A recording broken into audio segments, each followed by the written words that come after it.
Hey, what's going on, YouTube? Your casual elite gaming here, or I could just say casual elite gaming here, whatever you guys prefer. So prior to this video, I did do a basically kind of like a showcase on this deck as a whole. Me trying to win 3 duels in ranking for Master Duel. And if you want to check that video out, I will link that at the end of this video, so you guys go check that video out as well. So I did have a comment in that at the end of that video in my comments. Somebody asked basically for me to do a deck profile, which it didn't dawn on me to actually do that initially along with the video. But hey, it gave me a chance to actually do it now. Sorry, I'm so little getting a little cold here that I've been fighting for a little bit. But yeah, so as you can see here, I do have, I don't know why it just does this to me every single time.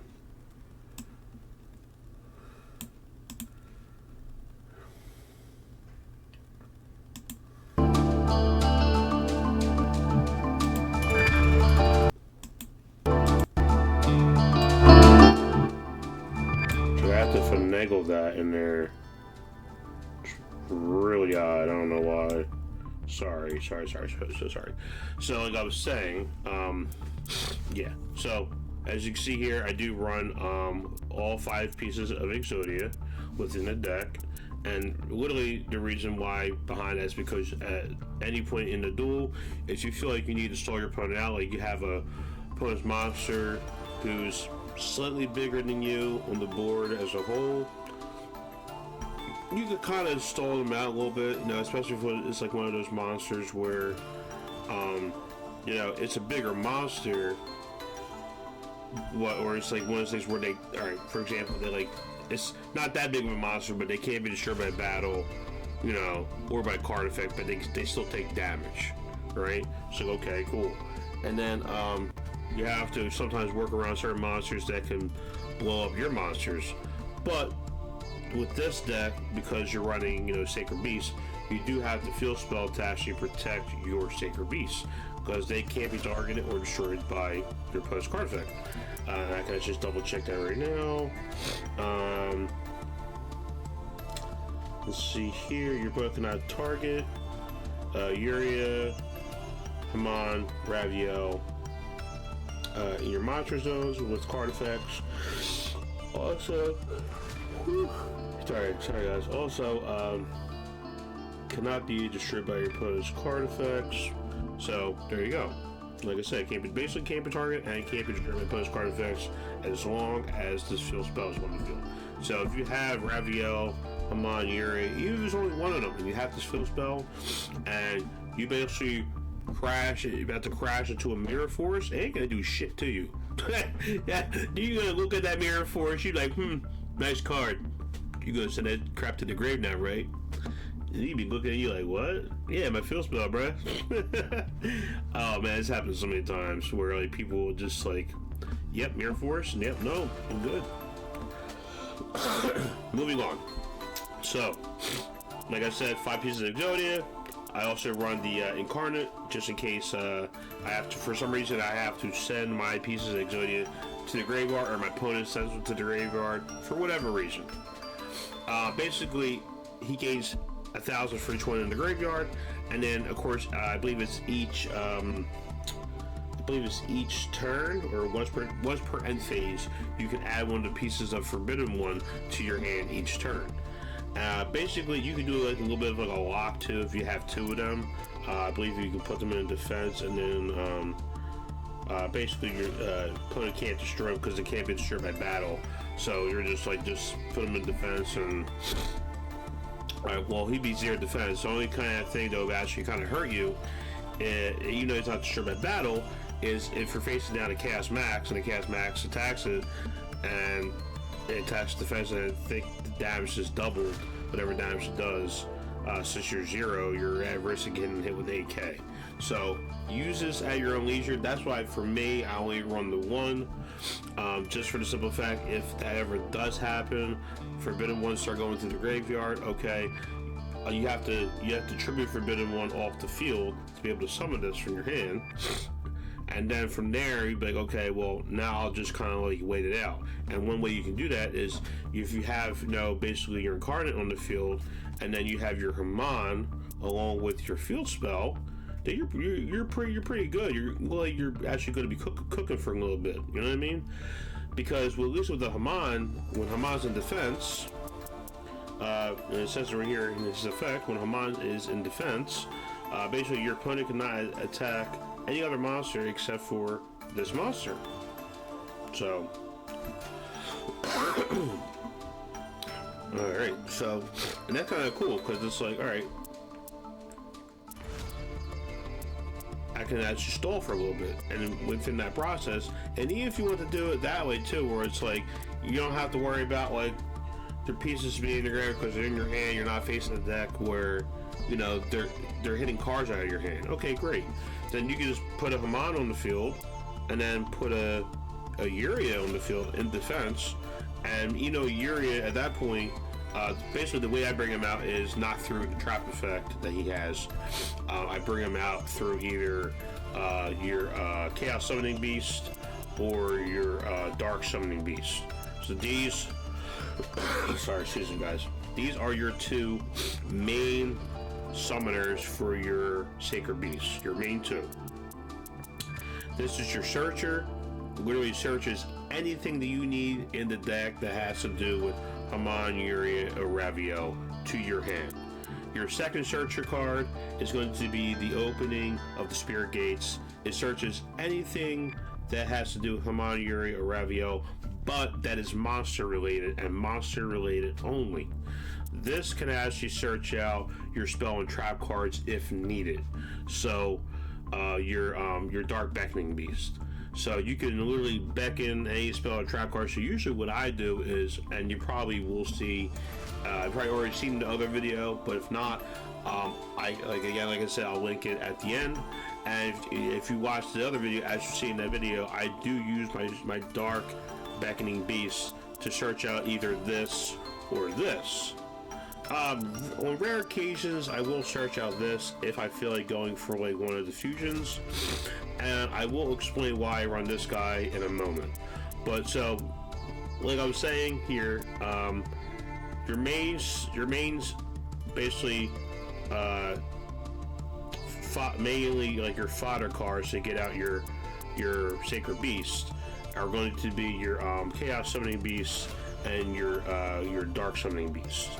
And even though he's level 5, believe me guys, he's very easy to get out, and I'm going to show you, I'm not going to show you, but you can see how, of course, in my previous video, I basically showcased how the deck works, but mainly just to really explain it to you, like, without actually showing you, you can literally use this spell card here to literally special summon him to the field. And how you do that is, if you have another monster, with 0 attack in your graveyard, you can discard 1 card from your hand and special summon 1 monster with 0 attack from your graveyard to your field. So you can actually discard him if you have already have another one in the grave. It's basically like Zombie Master. Zombie Master effect, but within a spell form. If people are familiar with zombies, then you get it. You discard 1, you can special summon back the same one because you already had another one prior in your graveyard prior to you trying to bring back the same one you discarded. So that's how you pretty much get him out to the field pretty quickly.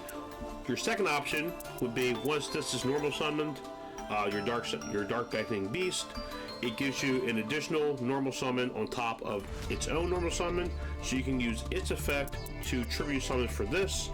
Then you send this to the graveyard, either summon out your Haman, Yugioh, or Raviel, whatever combo or whatever monster is suitable for you at that point in the duel. And he also has a secondary effect for when he's in the graveyard. You can banish him from the graveyard.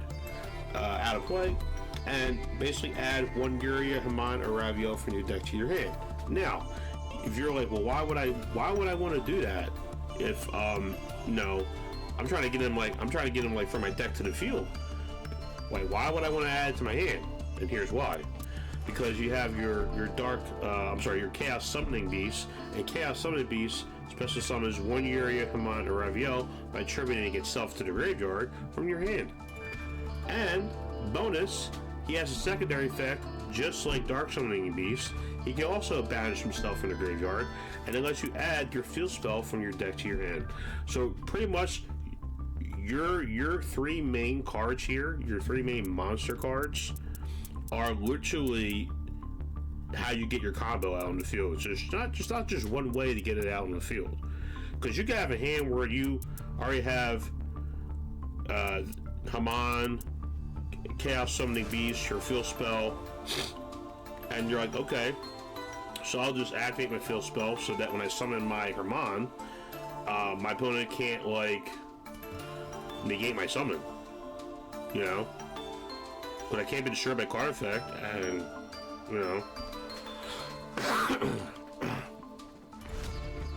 I can't be targeted or destroyed by card effect. So why would I not play that first?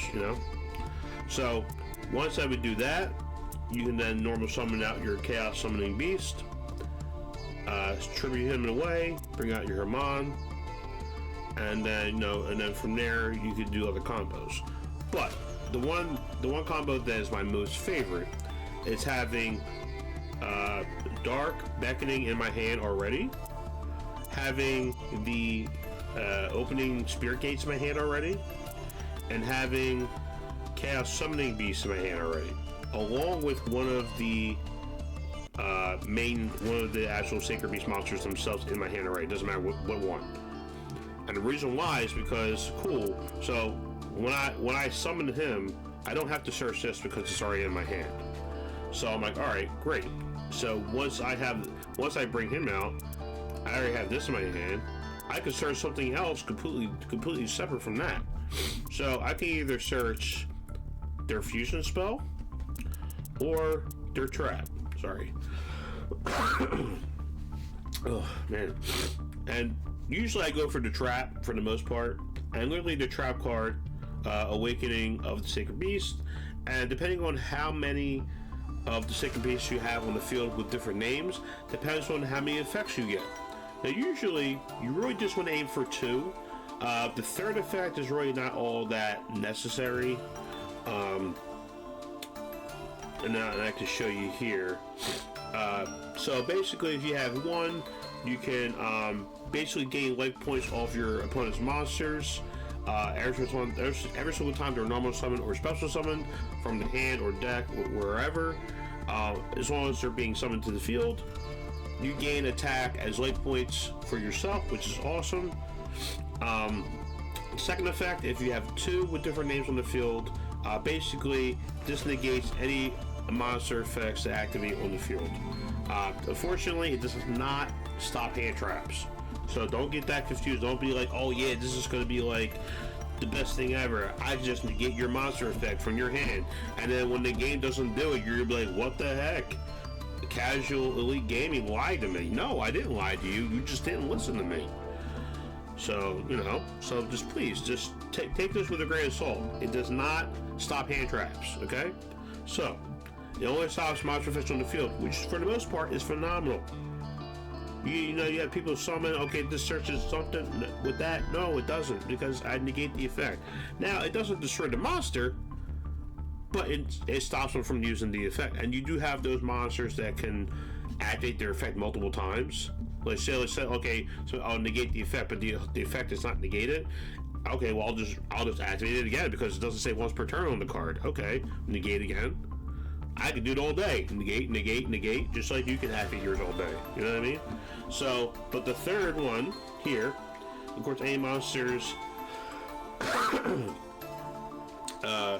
any monsters sent to the graveyard, your opponent's graveyard, are banished instead. Which, okay, that's great. I mean, it kind of prevents them from gaining access, but it's not really necessary. I mean, I mean, at one point you may have all three on the field with this, but usually by that time you're already going for a game. Really, your opponent's either defeated, and by the time you'd even get a third on the field, you would even have a chance. The duel would probably be over already. But yeah. So also, just some little bit of precaution cards that I use just in case I brick. I can brick with this deck, and even though I try to balance it as well as possible, try to use as minimal, high level monsters as possible, because the only high level guys I have is the 3 Sacred Beasts, and yes, I am running Slave for the Sky Dragon, just for the simple fact. Sorry guys, just for the simple fact that when you are drawing cards, okay. Something could go wrong where certain cards get popped for some reason, like your field spell gets destroyed. Okay, your trap card's still good because you still have Sacred Beast on the field, but now since your field spell's gone, you don't have anything protecting your monsters, your Sacred Beast. So your opponent could just activate, like I have right here, Raigeki, for example, and just pop them on. Okay, well now I'm gonna have to figure out another combo. So once you get your the combo set up, okay, and the combo is only good for one turn, because it kind of stalls your opponent for each one turn. You're gonna need the alternative effective monster to have out on the field. I usually like to have a little bit of a backup monster, and I decided to use Slave for the Sky Dragon, just as for the simple fact that when he's summoned out in the field, any monsters on the field, or any monsters, I think any monsters that are summoned, or any monsters on the field are also, any monsters that are normal summoned or special summoned after he's already on the field, lose 2,000 attack, and if they hit 0, the monster is destroyed, which is cool. So you have a possible monster wiping ability there, and then of course for each card in your hand, he gains 1,000 for each card. So if you have 6+ cards, that's 778k. You can definitely end your opponent right there. I mean, now I'm not saying you have to run it exactly the way that I do with Slave for with Slave for the Sky Dragon, but I mean it seems like it works for me. Some people might like Obelisk better. That's hey, teach your own. Me, I prefer Slave for. Don't get me wrong, I like Obelisk Stormare too. He's actually one of my favorites. But for this particular deck build that I'm using, because I'm gonna have so many cards in my hand, like constantly just drawing cards. And what I mean by drawing cards is the field spell actually lets you draw 2 cards each turn. So each of your turns. So you potentially, you're drawing 3 every turn. Drawing 3 cards every turn, every draw phase. So, and that's why I try not to use cards that are they compromise me from being able to draw cards from my deck. So, but like I'm saying here, this is why I run Magical Mallet, just in case I brick. Usually a lot of times when I have a little bit of a bricking hand, I do wind up drawing this with that hand, and I'll just reshuffle all my cards back in, reset the hand a little bit, and usually a lot of times they'll free up my brickness a little bit for that particular duel. But also, I do run the Nightmare, Recurring Nightmare. You can target 2 dark monsters with 0 defense and recur them to your hand, which is awesome because every single one of these have 0 attack and defense, so it doesn't matter. And like I said with this too, every turn you can discard, special summon, especially the 5-star guy, because I know he's kind of a pain in the ass to get out. So, and a lot of people freak out. It's like, oh well, what if this gets destroyed and then I can't tribute for that for use to get the extra normal summon? Okay, well if you have this on the field already, then you could just discard him, bring himself back because your Dark Beckonings are in the grave, and then bring him back, get out whatever you need to get out. And sometimes if you have monsters that are, you know, there are ways for people to have monsters that are over 4,000. So don't think you're just the biggest thing on the field and nothing can get over you. Yeah, they can. If they have a high enough attack monster, they can just roll right over you. So you gotta be careful, right? So that's why I run Raigeki, just in case anything like that happens. You know, they roll over one of my monsters, and I'm like, okay, well, I got this Raigeki in my hand. I'll activate it. Boom. You save it for a rainy day. And of course, you know, a little bit extra insurance when it comes to, you know, either my my fodder monsters or the forbidden ones. Just for example, now if I have this in the field, I only need one more, but I don't feel like waiting until next turn. No, Dark Eruption. You'll basically target one dark monster with 1500 or less attack in your graveyard, add it to your hand. So, simple, right? It's not complicated, it's simple. And going to the extra deck monsters, now this is just my generic, you know, Phantom Emperor guy, you know, here. You know, when he's special summoned, I could, if another monster is special summoned from your graveyard, while you control this card, you can target one phase of monster, inflict damage to them half of their original attack. Okay, great. I mean, that does help. And a little bit of a, like, life point burn. Now, if you want to go through the whole life point burn aspect, you could try it, but I only suggest running one of him because for the once per turn thing, it does say his name in it. For certain effects, when it just says that this effect can only be used once per turn, and if it doesn't say their name, then you can actually use multiple copies of that card on the field. You can actually activate multiple copies of their effects multiple times within the same turn. But because it says his name, it's just like, hey, look, this guy, like this guy and his name, that's it, like once per turn. Because it's like, it's kind of broke. Sorry guys. Oh god, you sneeze up on me sometimes. All right, so like I was saying, so basically I use him just for a little bit of life point burn. This is your staple of the deck, and there's really no reason to explain. You could just choose to summon this, or if you have them on your field, you can actually just banish them on their own, like off the field, and, you know, summon them that way.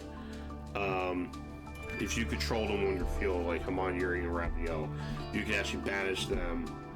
It's literally lets you know you can banish them from your field to, you know, summon them out. And if you don't have them on the field, you can actually just banish them from your graveyard with this spell card or your hand, to basically get out this guy or this. Ooh, boy, sorry guys. I know, I'm just all these noises. Jesus. All right, so number XX, Utopia Dark Infinity. The reason why I use him is literally just in case. Before I get out my setup, I take a couple of hits, and I'm like, you know what? I have a good combo. I can go full combo right now. Full combo. I'm gonna get out Yugioh, Hamon, a Raphael, and you know what? I'm gonna use my Yugioh's effect. Pop a face down. I'll get rid of the Raphael and the Yugioh, overlay for the network, get him out, and basically what he does is if I have one monster on the field that was special summoned, or, you know, I think it's just me, right? Yeah. So if I have one monster on the field that was special summoned that I control, I can target that monster and I gain their attacker's life points. So it is a good way to replenish your life points if you're getting low on life points. Now, of course, with the trap card, you also gain life points off that, or it's on your opponent's summons card. But if you're just like, if you start out slow and you do have that trap card, but that trap card's not useful right away because you can't get your Sacred Beast out in the field right away, then this guy, your next turn, this guy's going to help you out.